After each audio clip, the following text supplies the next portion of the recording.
সবাইকে জানাচ্ছি নমস্কার। আজকের চ্যানেলে দুটো রেসিপি, পেঁপের কোপ্তা আর রাঙা আলুর রুটি। প্রথমেই পেঁপের খোসা ছাড়িয়ে সেটাকে গ্রেট করে নিতে হবে। গ্রেট করে রাখা পেঁপে ভালো মতো ধুয়ে চটকে নিয়ে জল ঝরিয়ে নিতে হবে। এবার দিয়ে দিতে হবে পরিমাণ মতো নুন, হলুদ গুঁড়ো, লঙ্কা গুঁড়ো, জিরে গুঁড়ো, ধনে গুঁড়ো, আর স্বাদটা বাড়ানোর জন্য দিয়ে দিয়েছি অল্প পরিমাণে চিনি। আপনারা ইচ্ছে হলে নাও দিতে পারেন। দিয়ে দিতে হবে ভাজা মশলা, 1 চামচ কর্নফ্লাওয়ার গুঁড়ো আর পরিমাণ মতন বেসন। এই বাইন্ডিংয়ের জন্য যতটা বেসন আপনারা মনে করবেন ঠিক ততটাই দেবেন। আর মাখার সময় আমরা দিয়ে দেব একটু সবজি মশলা, খেতে খুব ভালো হয়। সমস্ত উপকরণ হালকা হাতে মিশিয়ে নেওয়ার পর দেখবেন পেঁপে থেকে জল বেরোচ্ছে, সেই জলেই এটা মাখা হয়ে যাবে। এটা সেট হওয়ার জন্য আমরা একটু ঢাকা দিয়ে রেখে দেব। অন্যদিকে তৈরি করে নেব রাঙা আলুর রুটি। রাঙা আলু সেদ্ধ করে রেখে দিয়েছিলাম, এবার ওটাকে ম্যাশড করে নেব। দিয়ে দিচ্ছি অল্প পরিমাণে নুন আর ময়দা। আমরা এখানে ময়দা ব্যবহার করছি, আপনারা ইচ্ছে হলে এতে আটাও ব্যবহার করতে পারেন। এবার আমরা যেভাবে বাড়িতে রুটি তৈরি করি ঠিক সেইভাবেই রুটি তৈরি করব, তবে জল খুব বেশি দেওয়ার প্রয়োজন নেই যেহেতু এতে রাঙা আলু আছে। এবার ভালো করে ময়দাটা মেখে নিতে হবে, তারপর লেচি কেটে রুটি বানানোর প্রক্রিয়া শুরু হবে।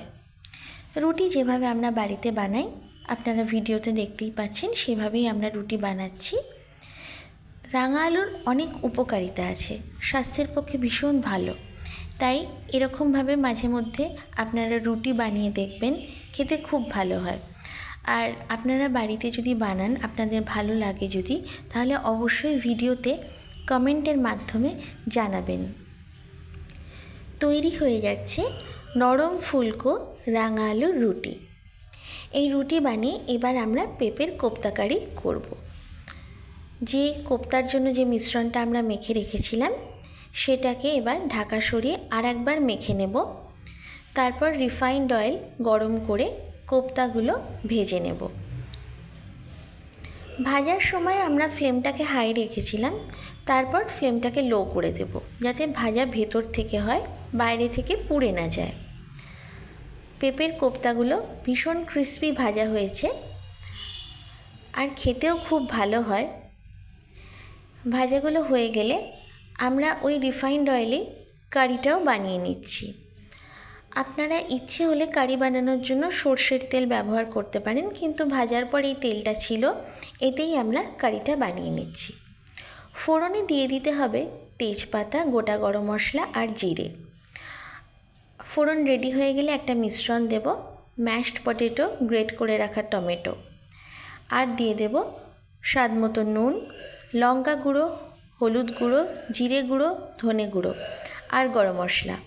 সমস্ত উপকরণ দিয়ে তেলে ভালো মতন কষে নেব। যতক্ষণ না এই মিশ্রণ থেকে তেলটা ছেড়ে যাচ্ছে ততক্ষণ পর্যন্ত পুরোটা আমরা কষতে থাকব। ভালো মতো কষা হয়ে গেলেই দেখবেন আপনারা এর কালার চেঞ্জ হয়ে যায় আর তেল ছাড়তে শুরু করে। তারপরে জল দিতে হবে সেদ্ধ হওয়ার জন্য। জল দিয়ে আমরা ঝোলটা বানিয়ে নিচ্ছি বা কারির ঝোলটাকে আমরা তৈরি করে নিচ্ছি।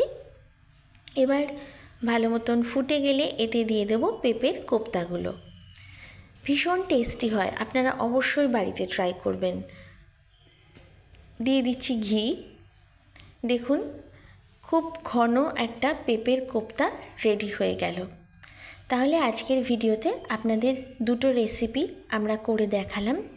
কেমন লাগছে অবশ্যই কমেন্ট করে জানাবেন। ভালো লাগলে লাইক করবেন, শেয়ার করবেন আর চ্যানেলটাকে সাবস্ক্রাইব করবেন। ভিডিওটা দেখার জন্য আপনাদের সবাইকে অনেক ধন্যবাদ।